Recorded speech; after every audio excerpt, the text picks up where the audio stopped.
నేను చాలాసార్లు మా నాయకులందరినీ అడగండి, మనం పార్టీని ఇక్కడ బలపెడదాం అంటే నేను ఒకటే చెప్పా, తెలంగాణ వచ్చిన ఈ సందర్భంలో మనం కూర్చోబెట్టి మాట్లాడితే ఆ రోజు సంగతి చూద్దాం, ప్రజలు కోరుకున్న మీద చూద్దాం తప్ప నాకేమి ఇక్కడ కూర్చొని ఆంధ్రప్రదేశ్లోనే అధికారం కోరుకునేవాడిని, తెలంగాణలో నేనే అధికారం కోరుకుంటాను, ఒక మార్పు తప్ప. జనసేన ప్రయాణం తెలంగాణలో మొదలైంది.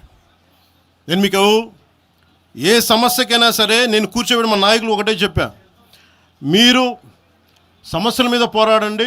నాకు బాగా ఇబ్బంది కలిగించే అంశం ఈ మధ్యన పదే చూస్తూ ఉన్నాను, మాట్లాడితే ఆంధ్ర అని చెప్తా ఉన్నారు. తెలంగాణ ప్రజలకి ఆంధ్ర మీద విద్వేషం లేదు, తెలంగాణ నాయకులందరికీ విద్వేషం లేదు, తెలంగాణ ఏర్పాటు కావాలని కోరుకున్నారు కానీ ఆంధ్ర ప్రజల మీద ఎక్కడా విద్వేషం చూపించలేదు.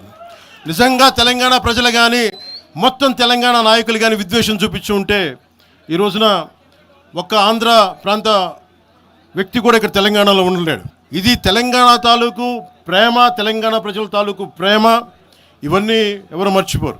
నాకు ఈ మధ్యన వస్తా ఉంటే నువ్వు హైదరాబాద్లోకి ఎలా అడుగు పెడతావు, నీకు హైదరాబాద్లో ఏం పని, ఇది నేను ప్రత్యేకించి చెప్తా ఉన్నా. మీరెవరైనా నన్ను బెదిరించే వాళ్ళు మీ అయ్యే జాగీరా తెలంగాణ?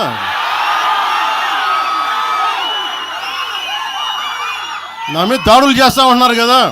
ఏమనంటే కొండగట్టుకు పైసలు ఇచ్చినండి, నీ అయ్యే జాగిరియా పైసలు?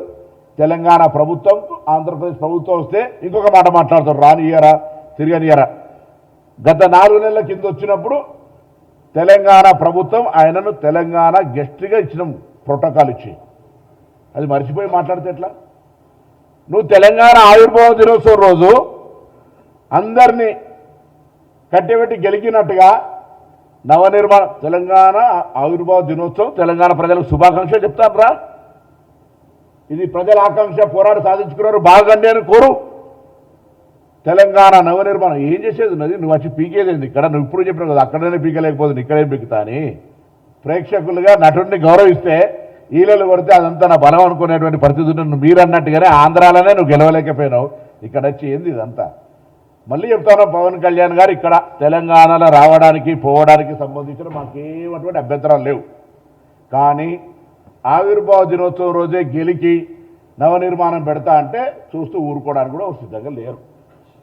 మా అయ్య జాగిరే, నీ అయ్య జాగిరి కాదు అని స్పష్టంగా ఒక మాటకు చెప్పడానికి, తెలంగాణ ప్రజల ఆకాంక్షకు అనుగుణంగా ఏర్పడ్డదని చెప్పడానికి, ఈ తెలంగాణ ఆంధ్రప్రదేశ్ ప్రజలకు ఎప్పుడు కూడా స్వాగతం చెప్తుంది, ఎప్పుడు కూడా మేము వ్యతిరేకం కాదని చెప్పడానికి, ఇది ప్రజాస్వామ్యంలోనే ఉన్నామని చెప్పడానికి, ఆఖరికి పవన్ కళ్యాణ్ గారు ఎక్కడి దాకా దిగిపోయారు, అంబేద్కర్ గారు అంటే రాజ్యాంగాన్ని రచించినటువంటి వ్యక్తి విగ్రహాలకు సంబంధించి ప్రస్తావన తెచ్చేంత ధైర్యం చెప్తా ఉండే. ఇలా అహంకారం అంటే ఆయన ఏదో మాట్లాడుతున్న తెలంగాణలో జరుగుతాయి, ఎవడన్నాడు?